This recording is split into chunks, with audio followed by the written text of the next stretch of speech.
report.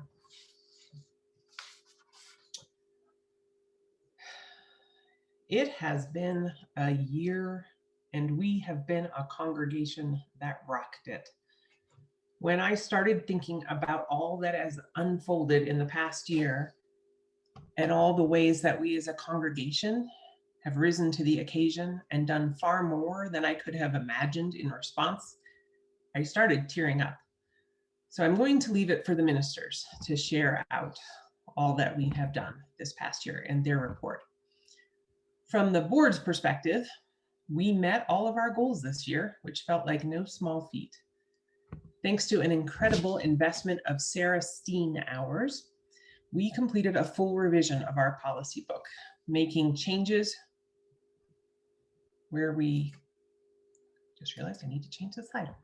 Making changes where we have noticed over the past several years of living into policy-based governance that different language would give us clearer guidance or a helpful latitude or a needed limitation.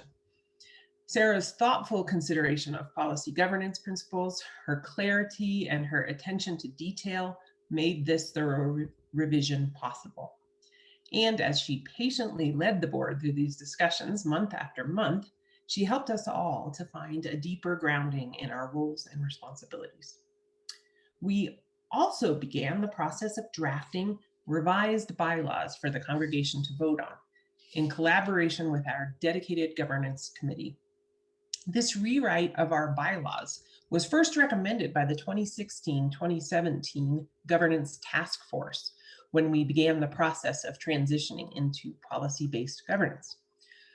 Updated bylaws are the final piece of our evolution from being a working board that does the work of the staff that an organization isn't ready to hire yet, to a governance board that can focus on oversight and the future needs and growth of the congregation. Governance committee members Brian Woodruff, Sarah Parrish, Tim Pearson, and Larry Watson, with board liaison Doug Powell, have been working for many months now on this major effort. They've been researching the UUA's advice on bylaw construction. They've compared similar UUA congregations' bylaws to ours, and they've distilled the key questions that we need to consider and address. Each month, the board has taken the governance committee's research and key points for a given article and come to consensus on the major changes that we believe would best serve Foothills. Our goal has been to discern what is the minimum we need to say in bylaws to assure that we have clear foundational processes which support the healthy functioning of the congregation without hampering our ability to change and to grow. By fall, we hope to complete a draft of new bylaws for your consideration and feedback. We'll hold a series of meetings for folks to discuss the major proposed changes in digestible chunks. And we expect to hold a congregational vote on the final version of new bylaws at next May's annual meeting. Among the changes that we need to address in the bylaws is locating the oversight of our endowment fund within our new model of policy governance. After several years now of congregational conversations and research into how other UU churches oversee their endowment funds, the board is in agreement that it serves the long-term health of the congregation to retain our endowment fund and that the oversight and management of it should be governed by the board's policy book, specifically the guidance and limitations section, just as the other fundraising efforts and spending of the ministry are governed.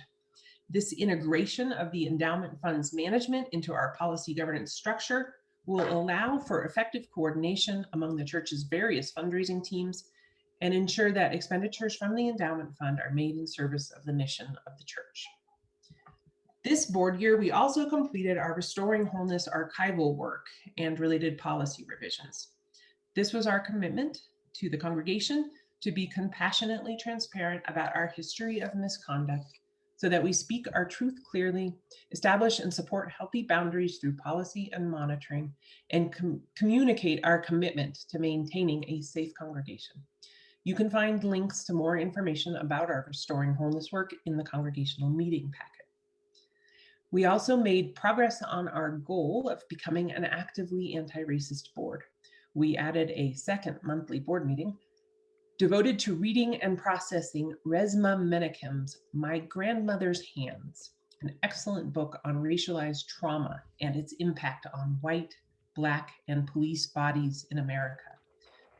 We authorized Foothills to become the fiscal sponsor of BIPOC Alliance of Larimer County, giving this newly formed community organization our partnership and access to our systems and structures so that they can focus on making a bigger and immediate impact on the communities that they serve. Our final goal for the year was to strengthen our financial literacy and make fiscal oversight a whole board responsibility. The board has been working with Foothills Director of Finance and Operations, Katie Watkins, to hone monthly, quarterly, and annual financial reporting so that we receive an appropriately detailed yet still digestible level of financial and accounting information that allows us as a board to be effective in our financial oversight role.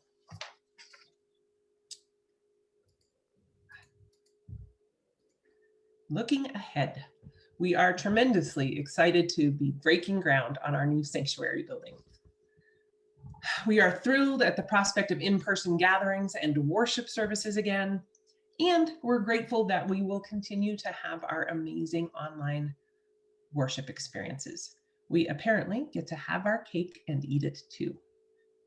In August, the new board will meet to set its annual goals. We expect that one of those goals will be discerning our sources of accountability and authority as a congregation. We expect that this will be small group style explorations across the congregation that asks who we are accountable to and where we derive our authority from. Having clarity on this will allow us to understand who we need to be in conversation with and whose interests we should be considering as we work together to live out our mission.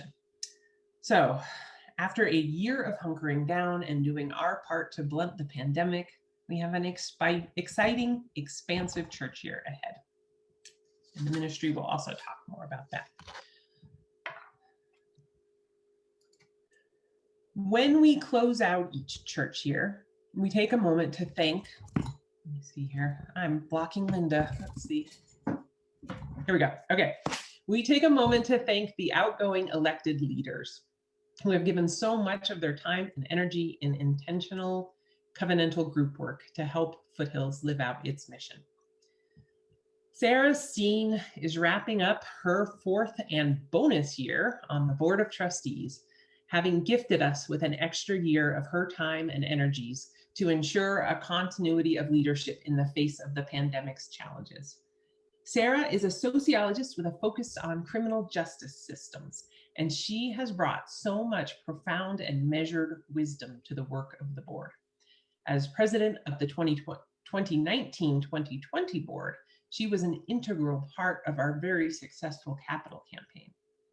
She has very skillfully facilitated a number of racial justice book studies for Foothills.